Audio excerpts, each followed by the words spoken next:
Let's open by introducing our speaker, and then we'll say the blessing for study and go from there. So I'm thrilled to welcome Rabbi Joe Klein. He is Rabbi Emeritus of Temple Emmanuel in Oak Park, Michigan. He was ordained in 1975 from the Cincinnati campus of Hebrew Union College Jewish Institute of Religion, my alma mater as well. I was there just a couple of years after him. And he serves as visiting rabbi of the Grosse Pointe Jewish Council. Rabbi Klein is adjunct faculty in the religious studies programs of Oakland University and Rochester Christian University, and teaches in the Metro Detroit Jewish Federation's adult education program. He is the author of Reading Genesis Again, a Radical Commentary. And so I'd love to invite you to join me in the blessing for study. If you feel comfortable, you can unmute. We'll say the blessing together, and then we'll jump into our discussion. Please join me. Baruch atah Adonai Eloheinu melech haolam asher kidshanu b'mitzvotav v'tzivanu la'asok divrei Torah. Which means, blessed is the eternal source of the universe, whose mitzvot, whose commandments bring holiness to our lives, and who commands us to immerse or engage in words of study. Rabbi Joe Klein, take it away. Thank you very much. So let me pull up my slide here. Let me begin by saying you have here my website, but more importantly, my email. I am always happy to respond to questions, comments about anything. But now that we have met each other, I invite you to shoot questions or comments or criticisms or complaints. Happy to receive them and respond to you. So we're going to engage the words of Torah, specifically with a careful examination of Genesis chapter 4. So this is Genesis 4. I'm going to do the Hebrew. I'm not going to do the Hebrew for a lot, but for this one, yes. V'ha'adam yada et Chava ishto. And the man knew Chava, Eve, his wife. V'taher v'taled et Cain. She conceived and she gave birth to Cain. V'tomer, kaniti ish et Adonai. And she said, and I'm going to leave this in kaniti because we'll look at the verb in a minute. I have done something with a man, or I have somehow connected a man to God. V'tosef laledet et achiv et Hevel. And she continued to give birth to his brother Hevel, which we translate as Abel. So I want to talk about the two yellow words and the one green word. So let's look at the good translation here. Good meaning mine. Now, the man, don't take this as Adam. It shouldn't be Adam. There is a subject prefix here, the man knew his wife Eve, and she conceived and bore Cain. And then she says, Kaniti. Cain, his name, is a play on words with Kaniti, because Kaniti, she names him Cain. And the usual translation of Kaniti is I have gained or acquired a person, it says man, but person with or by God. The usual translation, I have gained or acquired a person with God. I'm going to talk about that verb kaniti because I think it's important. And then she continued to give birth to his brother Hevel. So if Cain, is named kaniti because of the verb, why is Abel Hevel named Hevel? We'll get to that momentarily. So here's the issue with this verb kaniti. The root is kuf nun he, and it's generally translated, as you see here, as gained or acquired. And in modern Hebrew, it means purchased. Well, we don't want that. We don't want to say she purchased a son. But what I find interesting is that this same root is found in Psalms, Deuteronomy, two Psalms, and then in Genesis, meaning created. Here in Psalm 139, Ki ata kanita, in you who created my conscience. You fashioned me in my mother's womb. So here, this biblically, this verb can be translated as created. We see it also, as I noted, in Deuteronomy, Psalm 72, and Genesis. And I prefer this much more than the normative translation of gained or acquired, that I created a man with God. And so this verb, kaniti, becomes the basis for his name, Cain.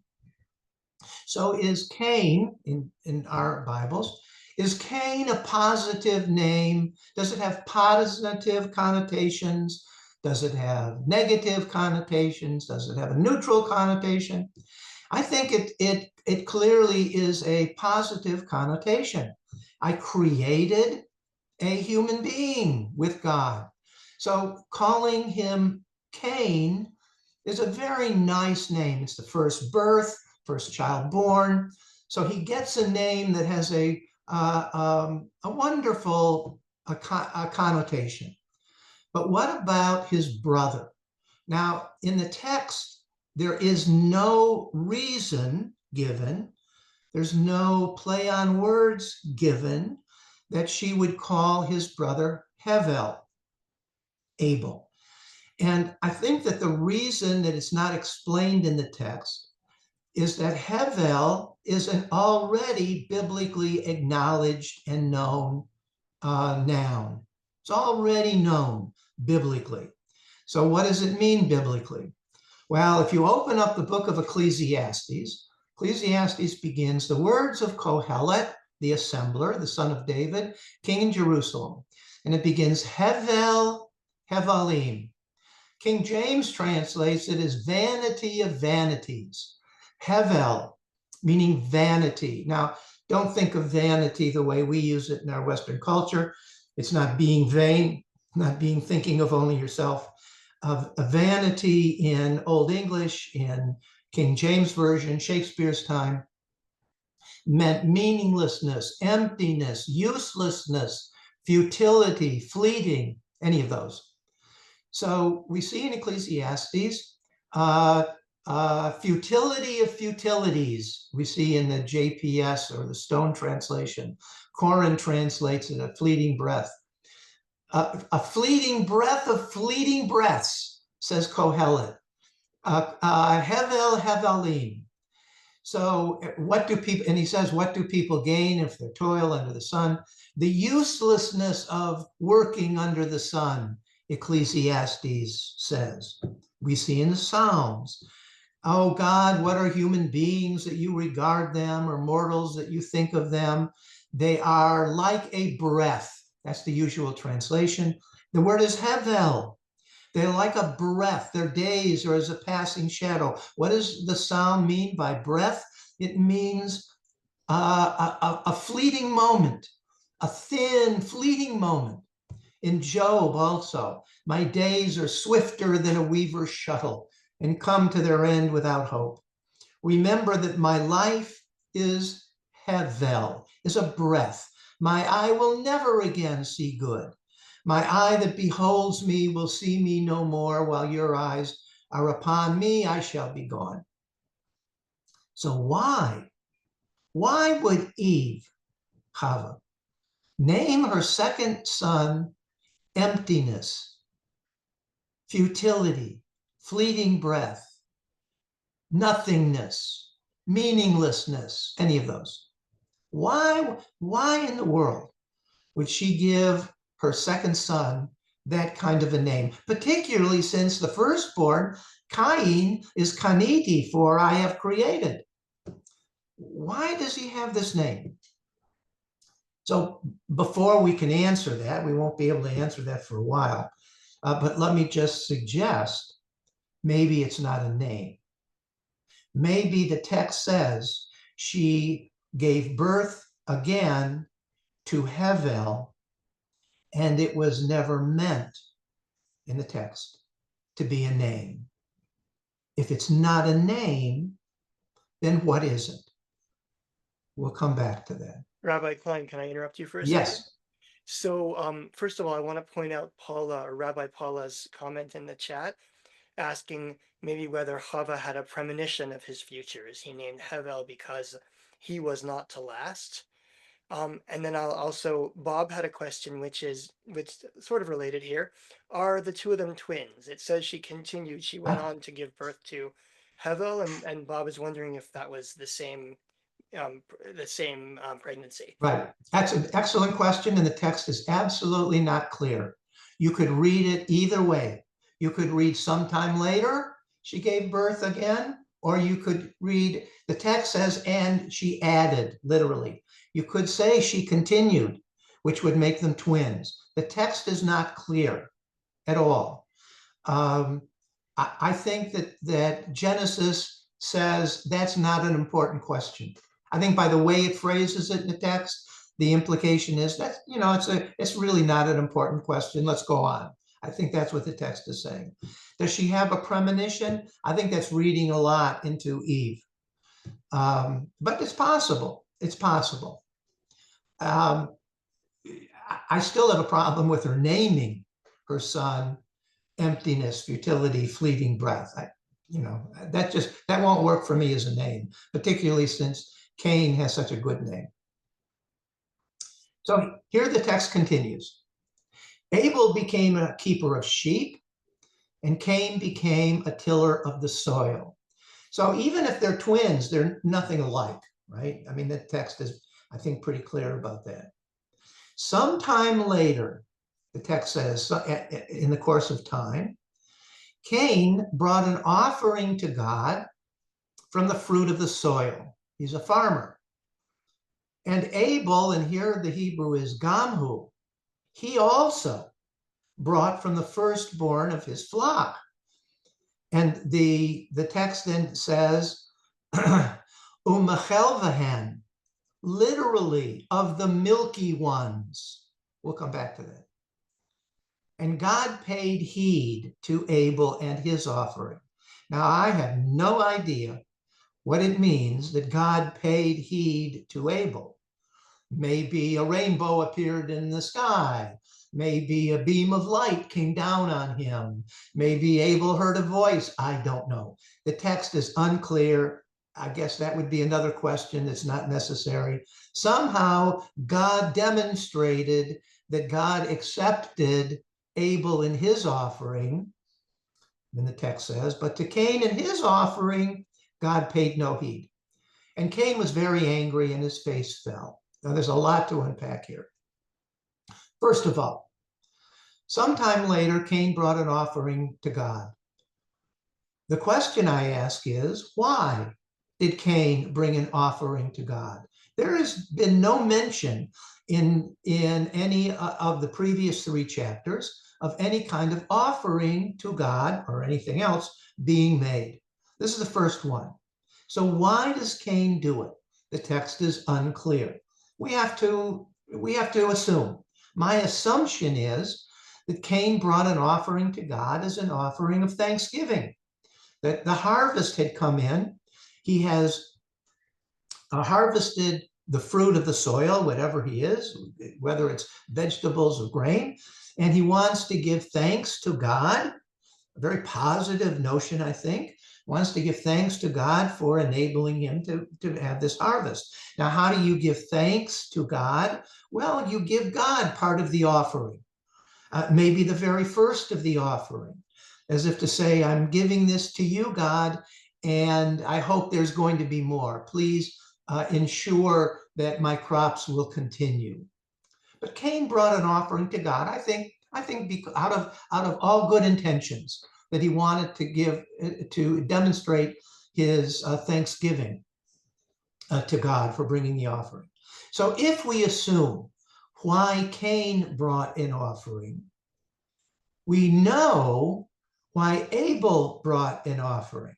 That we know because of those 2 words in Hebrew, gam hu, also he, which I think means Abel saw what his brother was doing. And he thought, oh, that's a very good idea. I think I will bring an offering from my produce. I will bring an offering to God. And so he brings from the firstborn of his flock of the milky ones. Now, translations are awkward with this. If you translate it from the milky ones, does it mean ones that are still nursing? Well, it could be. All we know for sure, it's the firstborn of the flock. But I like to think of this phrase, the milky ones, using the word chalev. Chalev is the word for I'm sorry, chalev is the word for milk, and halav is the word for milk, and chalev is the word for fat. Now in Hebrew, not only are they spelled the same, but Hebrew, of course, doesn't have vowel indicators, initially anyway. So halav, milk, and chalev, fat, would appear exactly the same. So what if this means of the fatty ones? So my question then is, what's the relationship between milk and fat? Well, the relationship is really pretty clear. When I was little and we had milk delivered in bottles to our house that had that cardboard little stopper at the top, the milk that arrived in those bottles had about an inch of cream on the top, because cream is oil or fat, and it rises to the top. So maybe when it says from the firstborn of the flock and the milky ones, our English expression works very well from the cream of the crop. That's how I like to translate it. From the firstborn of his flock, from the cream of the crop. So we have Cain and Abel both bringing offerings. Now, in my imagination, I'm imagining this scene. Abel brings a bushel of barley, let's say, his first crop. Cain brings a bushel of barley or a bushel of fruit. Now, how did Cain get that bushel of fruit? Well, he's a farmer. First, he had to clear a field. He had to clear the field of roots and trees and stones and whatever else was there. He had to clear the field. Then he would have to put rows into the field, cut rows into the field in order to plant. And then he would have to find seeds. Now, he couldn't go to the local Home Depot and get seeds for his crops. He would have to go out into the field and find other plants that had that he could get seeds from, and he had to gather seeds somehow. So he would bring his seeds to his field, and he would put them in the rows and cover up the rows, and then he would have to water his patch of ground. He'd have to shade it maybe if the sun was too much. He'd have to be careful that he doesn't water them too much, have to give him just enough water. He would have to watch the fields from the rabbits and the deer that would come and nibble on the first shoots that come up. He would have to protect the field. He would have to wait on it, and when the field was ready to be the crop was ready to be picked, he would have to pick it right away. You can't leave your crop on the stalk, whatever the stalk is, leave it on the field, it will rot. You've got to gather it quickly and put it in a dry place. So he had to gather it all, and then he had to store it someplace, and then he had to put enough of it into a bushel basket to bring for an offering. So I see Cain walking to his little stone altar with his bushel of whatever, and he's exhausted, and he's dirty, and he's tired, and he has been working really hard to get this first crop in. And he sets it on the altar, and he offers it to God. And he looks to his left, and he sees his brother Abel bringing his offering. Now, what is Abel bringing? Abel is bringing a newborn sheep. I assume the cream of the crop, firstborn. I assume it's a young one. Doesn't have to be, but in my mind, it's a young one. So, what did Abel do to get that lamb? Well, Abel's a shepherd. So day in and day out, he takes his staff and he shoos his sheep out from the pen, takes them to the grassy plains and where the streams are. And then he sits under a tree and he plays his flute or he reads his book and he watches the sheep as they take care of themselves. They eat, they drink, maybe occasionally there's a wolf or something that's sneaking up on him and he's got to throw a stone to scare away the wolf. But for the most part, what is Abel doing? He's sitting under his tree. He's enjoying the day. And at the end of the day, he picks up his staff and he walks the sheep back to the pen and he goes in and has a meal and he has a good night's sleep. And the next day he does the same thing. And when the sheep begin to give birth. Now they've taken care of that themselves. He didn't have a hand in that. He just watched them as they mated. But when it comes time for the firstborn of his flock to be born, what does he do? He wanders over to whichever ewe is about to give birth, and he squats down behind her and he holds his hands together underneath her, and she plops a newborn into his hands.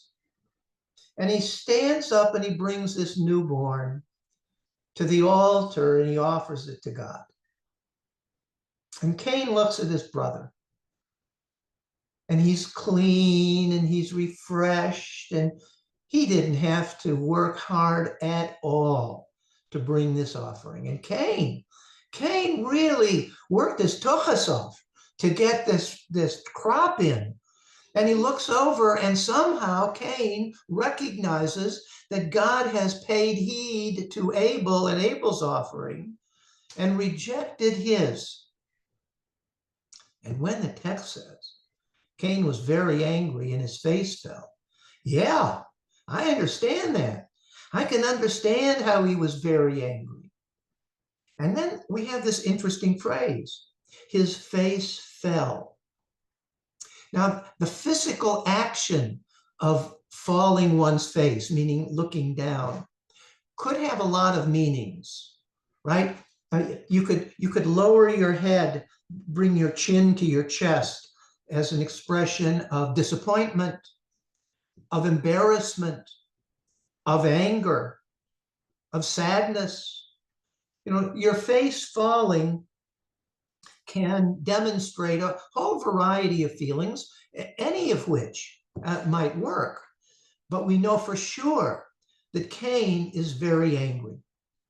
And I think he has a right to be.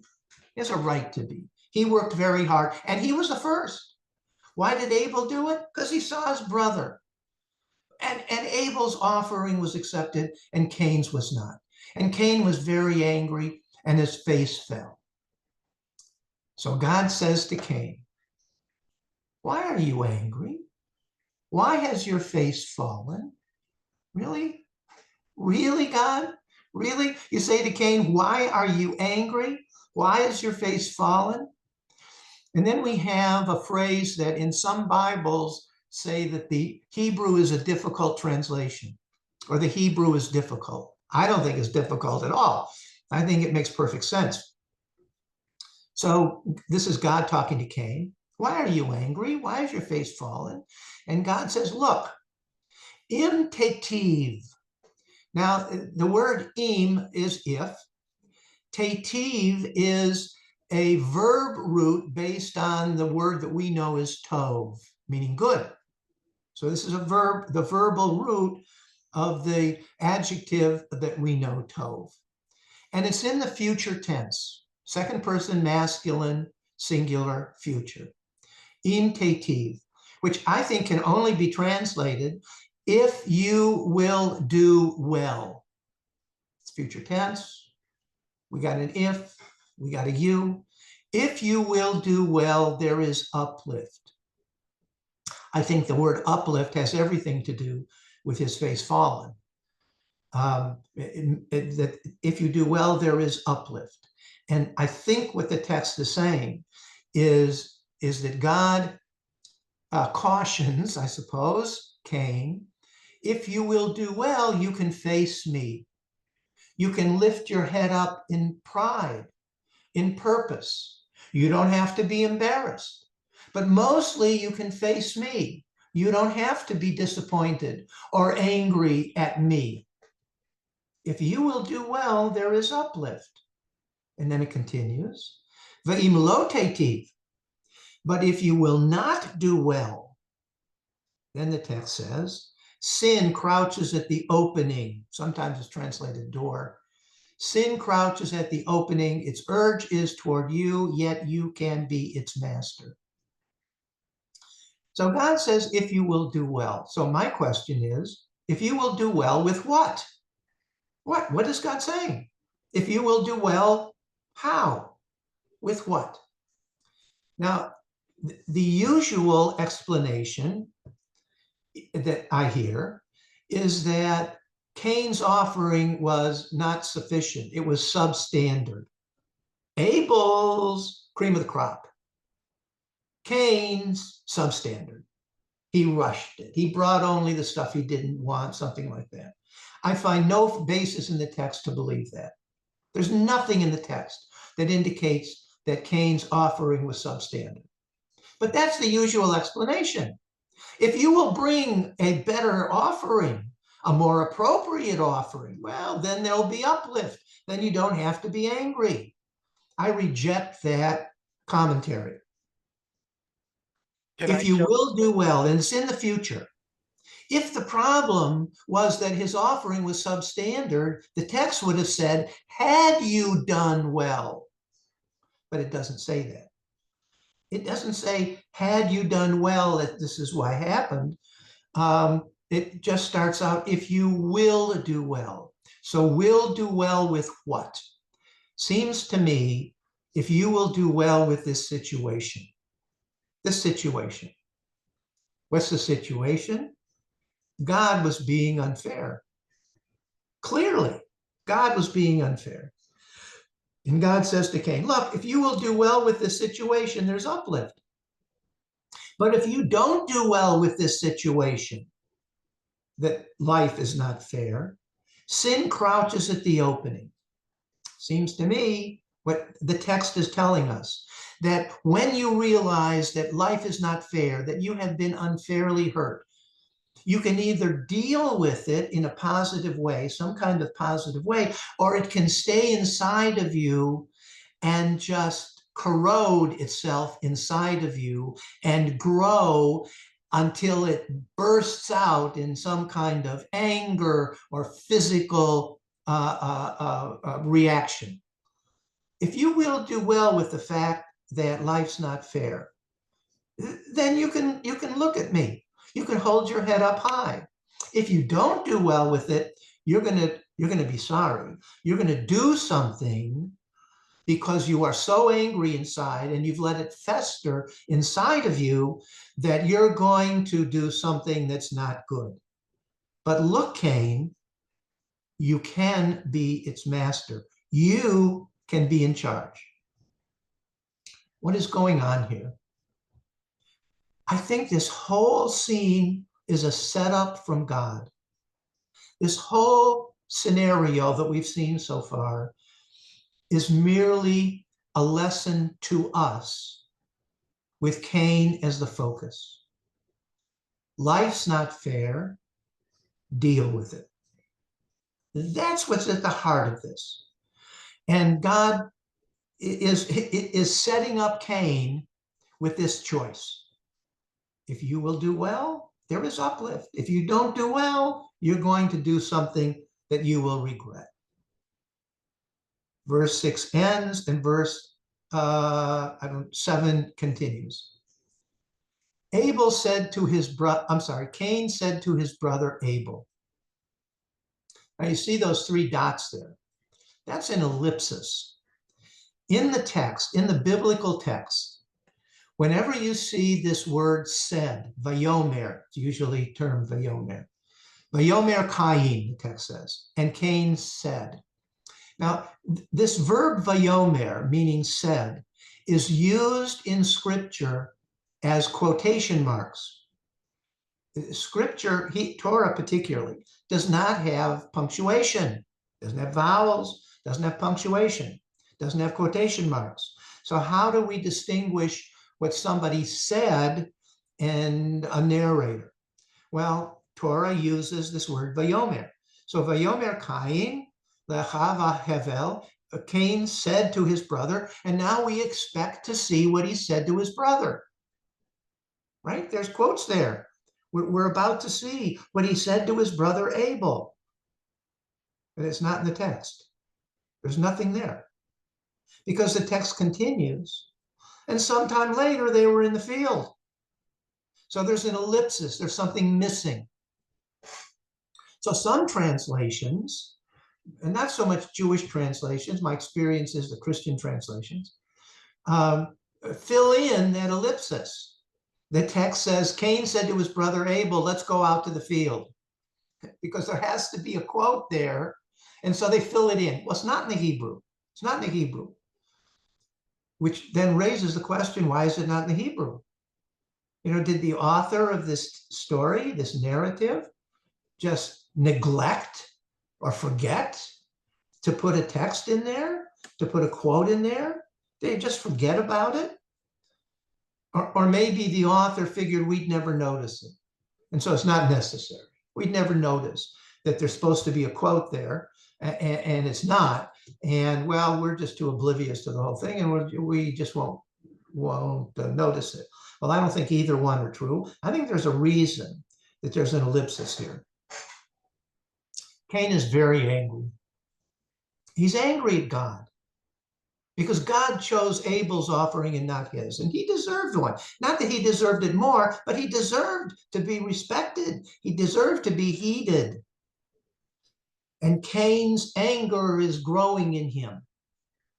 And he realizes that as angry as he is at God, there's nothing he can do to complain to God. I mean, God is God. So this anger that's building up inside of him becomes directed to his brother Abel, who is an innocent bystander in all of this, by the way, is directed to his brother Abel. And it builds and it builds and it festers and it grows. And finally, Cain is ready to turn to his brother and just lash out at Abel. And the words won't come out. He wants to just lambaste Abel, get all of his anger out. And nothing comes out of his mouth, maybe because he realizes in the end, it's not Abel's fault anyway. But he's trying to get it out, but nothing comes out. And so we have this ellipsis. And it was when they were in the field, Vayakam Cain, Cain rose up. Now, this expression, Cain rose up, implies intention, implies that he ambushed his brother. That's what how the expression is used. So Cain ambushed his brother Abel and killed him. How did he kill him? We don't know. Did he have a baseball bat and kill him? Did he have a stone and killed him? We don't know. But Abel is killed. It's all over. Cain rose up in anger, premeditated, ambushed Abel and killed him. And God says to Cain, where is your brother Abel? Now, come on. Cain is standing there with his baseball bat. Abel is at his feet, bleeding out and not breathing. And God says to Cain, where is your brother Abel?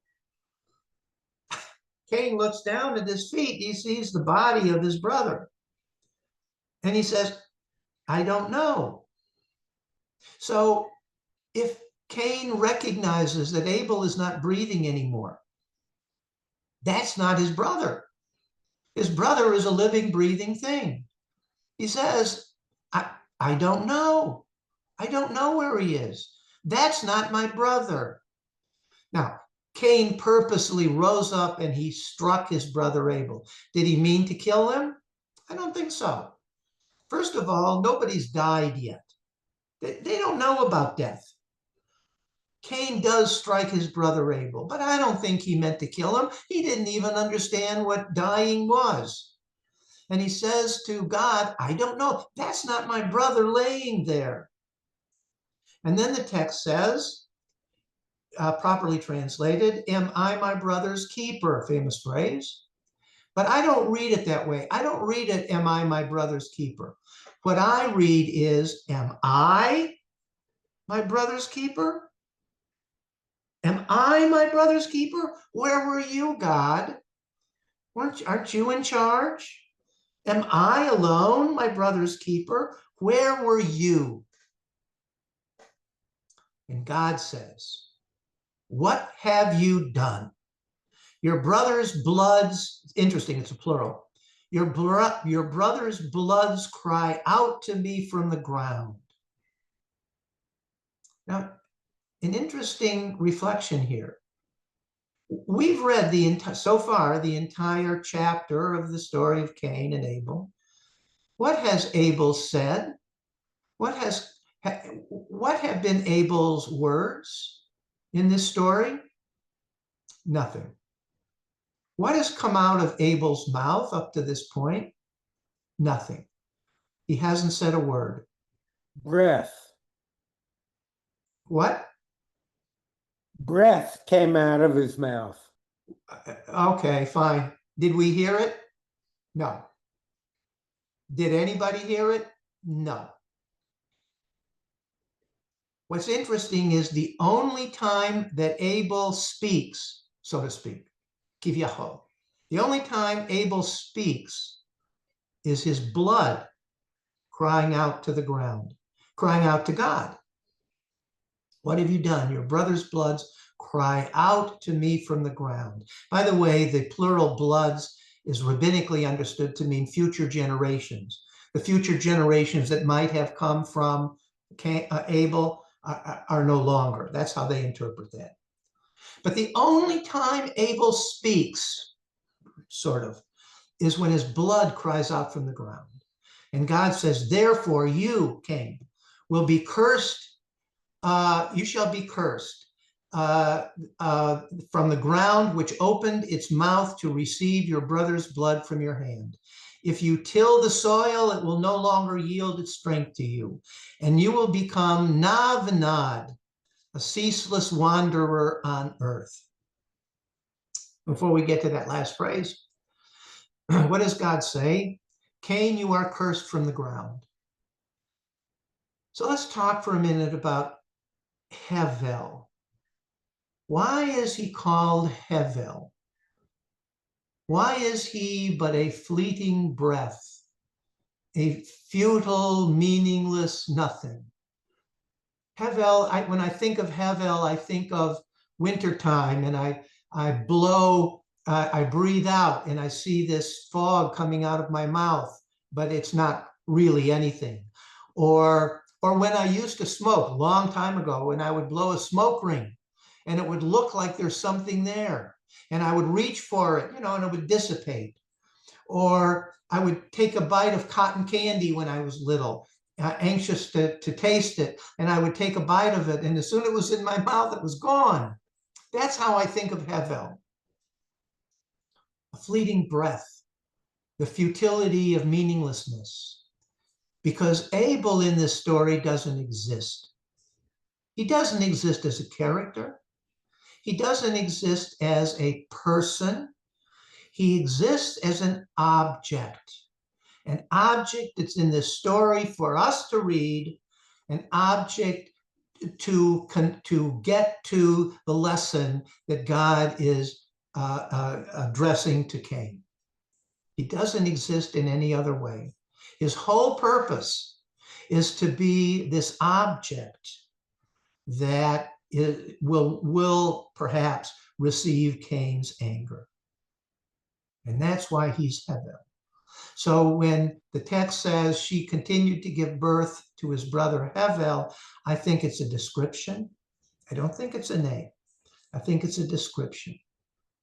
And it's a description because this is his only function. Because this is really a story only about Cain. So Cain had a choice. He could deal with his anger, or he could let it fester inside. And he chose wrongly. He chose to let it fester, and because of his character, maybe, because he couldn't let go of it. Whatever his personality, whatever his reasons, whatever his emotions, he couldn't let go of his anger. And it came out as an aggressive strike at his brother Abel, because he couldn't strike God. He couldn't get back at God. And God says, you will become Navanad, a ceaseless wanderer on earth. Now, Navanad is alliterative, and I would translate it to and fro. You will go to and fro. That kind of a phrase. Here and there. You will go here and there, a ceaseless wanderer on earth. And the text continues. So Cain says to God, my punishment is too great for me to bear. Since you have banished me this day from the face of the ground, I must avoid your face and become a ceaseless wanderer. There's that Navanad, here and there on earth, and all who meet me will kill me. By the way, this notion of face has appeared throughout this story, throughout this chapter. Cain's face fell. God tells him there is uplift. You can lift your face. Cain says he's banished from the face of the earth, and I must avoid your face, meaning God's face, and become a restless wanderer. Navanad, and he's worried that all who meet me will kill me, which of course raises the question: who's the all? Who else is there? We got Adam, we got Eve, got a serpent, we got Cain. Well, we don't have Abel anymore. Seth, the third son, hasn't been born yet. So who else is there? I don't know. The text, I think, is saying, that's not an important question. Not an important question. All who meet me will kill me. So God says to him, therefore, all that would kill Cain, sevenfold vengeance shall be exacted.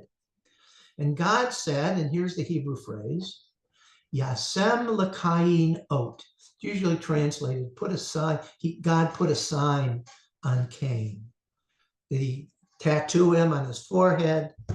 Did he put tattoo him or a sign on his hand? I don't know. This is all we have. Yasem l'Cain ot. God put a sign on Cain to point him out so that no one will kill him. Because God says there'll be a sevenfold vengeance on anybody that kills Cain. So here's your warning, don't kill Cain. Stay away from him. I prefer to translate Yasem l'Cain ot a little differently. I translate it, God put Cain, for a sign. God put Cain for a sign. And what I imagine, in my vivid imagination, is that Cain is now walking around with a sandwich board that on the front and on the back says, life's not fair. You better deal with that. Life's not fair. You better deal with it.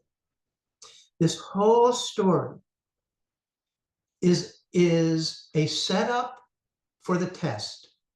And Cain, because of his personality, he can't let go of it. Cain is a tragic hero who can't help but do the wrong thing. Think of the tragic heroes of Shakespeare, of Hamlet and King Lear. Their constitution just won't let them let go, and it forces them sort of into doing the bad thing. A tragic hero. Cain is clearly a tragic hero in the story.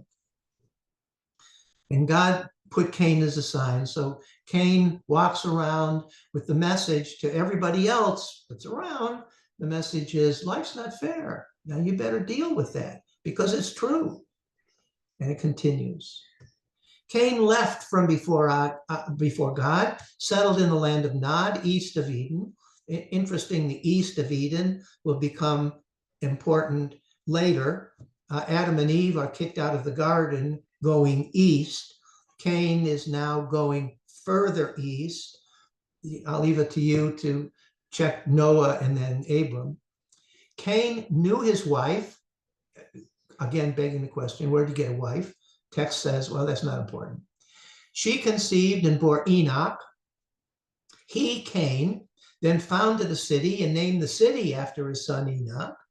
And to Enoch was born Irad, and Irad begot Mehujael, and Mehujael begot Methusael, and Methusael begot Lamech. And Lamech took himself 2 wives. The name of one was Ada, and the name of the other was Zillah. And Ada bore Jabal. He was the ancestor of those who dwell in tents and live in herds and take care of herds. And the name of his brother was Jubal. He was the ancestor of all who play the lyre and the pipe. And Zillah bore Tubal-Cain, who formed all implements of copper and iron. And the sister of Tubal-Cain was Naamah. Usually when we come across a list like this in the text, our reaction usually is to just skip through it. Who really cares about a list of names? Because I'm not going to remember them anyway. And what difference does it make who gave birth to who gave birth to who gave birth? But I think there's something very important here. Cain founds a city. And Cain's grandchildren and great-grandchildren and great-grandchildren, look what they do. One is the ancestor of all shepherds and herders. And one is the ancestor of musicians, play the lyre and the harp. And another one is a blacksmith who forms implements of copper and iron. So shepherding, musicians, a city, iron, implements. If you put all of those together, what do you have? What came from Cain? My answer is civilization. Civilization comes from Cain. So Cain, who is walking around with this sandwich board that says, life's not fair, you better deal with it, deal properly with it, it has an effect because it's from Cain that we get civilization. Adam and Eve have another son, Seth. What do we get from Seth? We don't get anything. I mean, we get us, I guess, but we don't get anything. But Cain, he is the father of civilization. This tragic hero who learns a lesson. And I think he conveyed that learned lesson very well because from him comes civilization. And then at the end of chapter 4, Lamech says to his wives, hear my voice, you wives of Lamech, listen to what I say. I have killed a man for wounding me, a young man for striking me. If Cain is avenged sevenfold, truly Lamech 77-fold. Now, I don't know where these few verses come from. I don't think they belong. I think they were added later at some time. There's plenty of commentary that says that this little story about Lamech was inserted here because somebody had a story about Lamech, and where else are you going to put it? Because here it is, that somebody had a story about Lamech killing somebody who had wounded him, and Lamech says, you better not hurt me. I don't know. It seems to me that there is a legend that somebody else knew that was inserted in this story, which is the only place that Lamech is mentioned, so they inserted it. But our text really continues. Adam knew his wife again. She bore a son. She named him Seth. And she said, God has appointed to me another child. Seth meaning appointed. right? She names him for a play on words again. Another child instead of Abel because Cain killed him. To Seth also a son was born. He named him Enosh. Enosh means man, by the way, as in Anashim. Anashim, it means people, it's the plural. Anosh, it means a single person. And at that time, people began to invoke the name of God. Now, a couple comments here.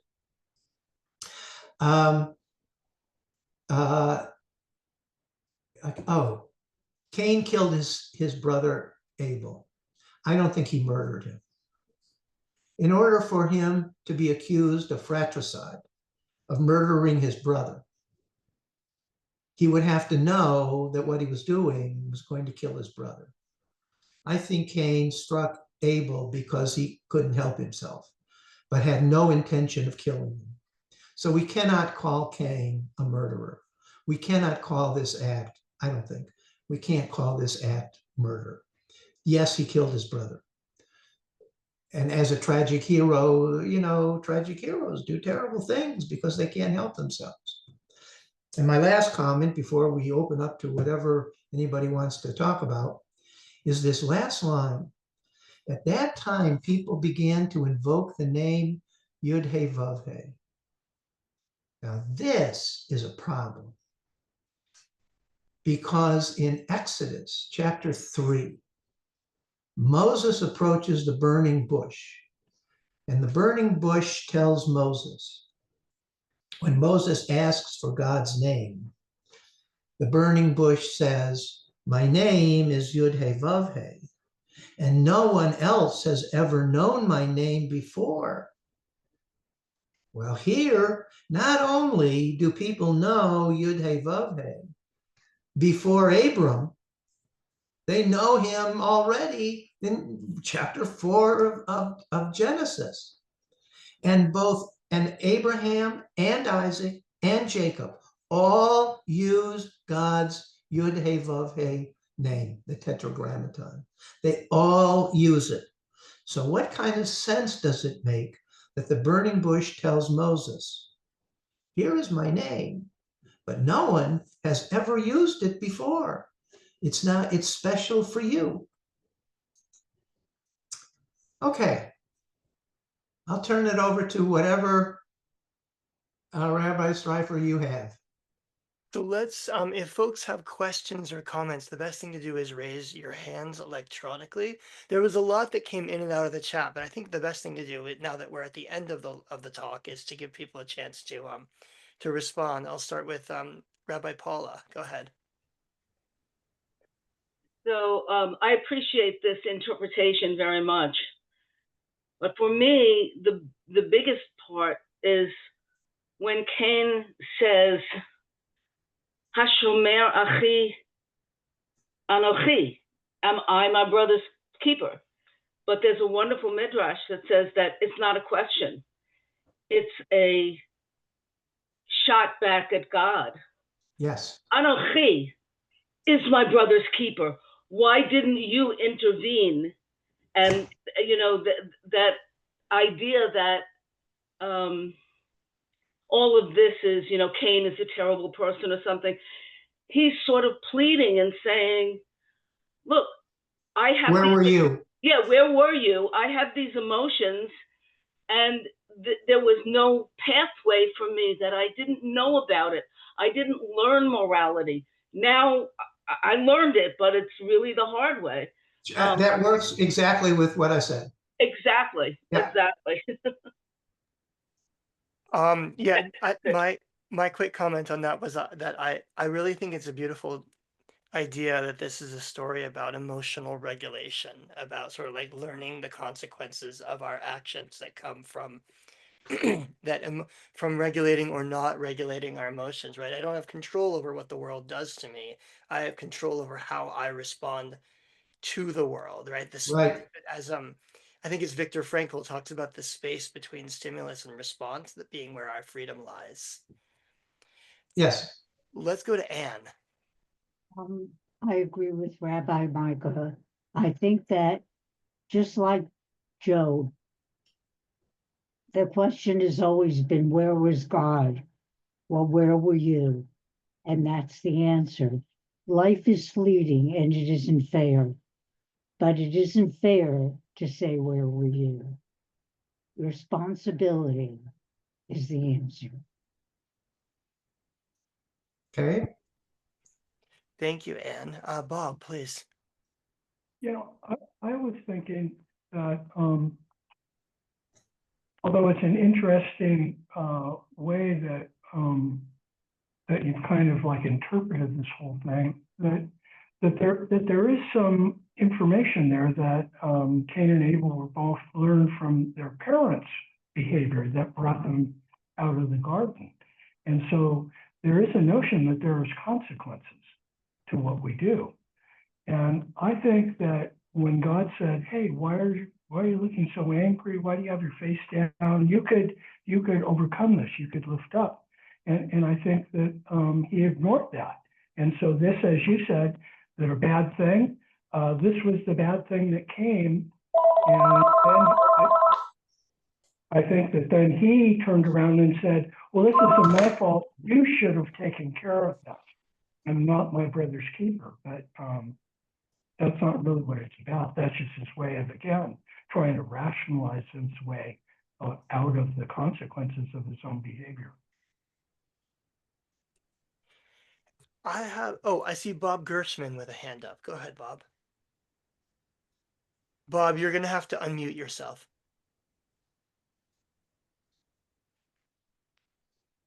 Nope. I'm going to ask. There, Bob, I just clicked ask to unmute. Are you able to unmute now? Can you Yeah, hear there me? you are. Yes. Yeah.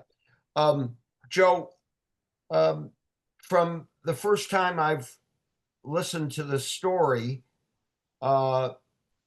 Cain was warned by God and wanted to uplift him and not have him hang his head. And something bad happened, but yet he rebounded from that.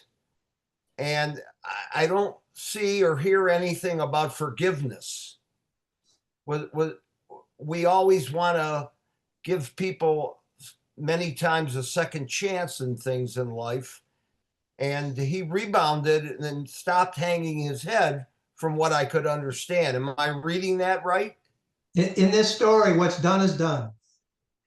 I mean, he kills them. You can't change that. You can't change it.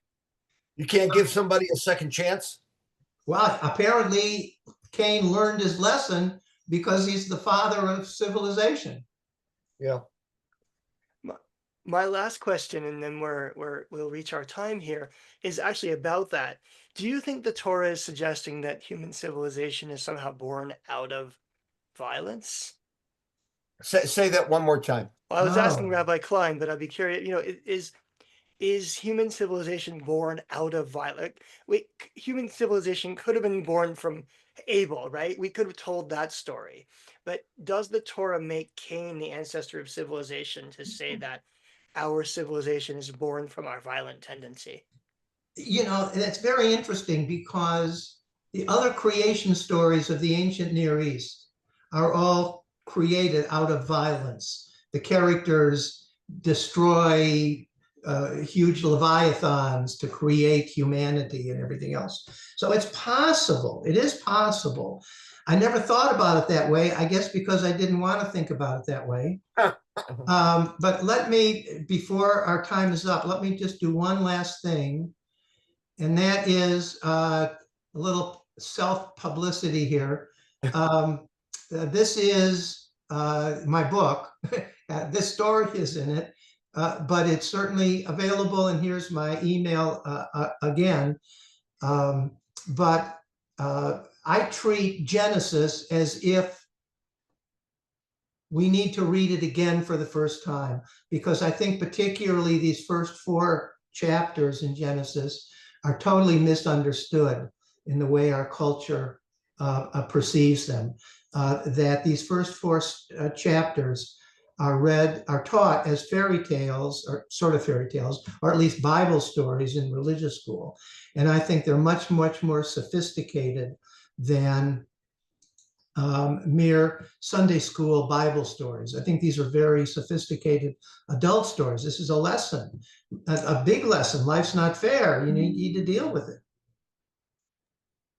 Let me close by saying a huge thank you to Rabbi Joe Klein. This was a very interesting line by line close reading of a story that we don't read very often out of in the Torah. So I know I learned a lot. I appreciated the way that you approached it, and I'm grateful to everybody for being here and being part of this conversation. As I And just thank you all mentioned, very much. thank you. As I just mentioned in the chat, friends, if you appreciate this programming, please consider a donation to La Asok to support inclusive, progressive Jewish learning. Our next program coming up 2 weeks from now is part of our Social Justice in Our Texts series. We'll be studying with Rabbi Cookie Lee Olshine about Jewish views on bodily autonomy and reproductive rights. I hope you'll join us for that, and I look forward to seeing you all soon. Take care, everyone. Thank you.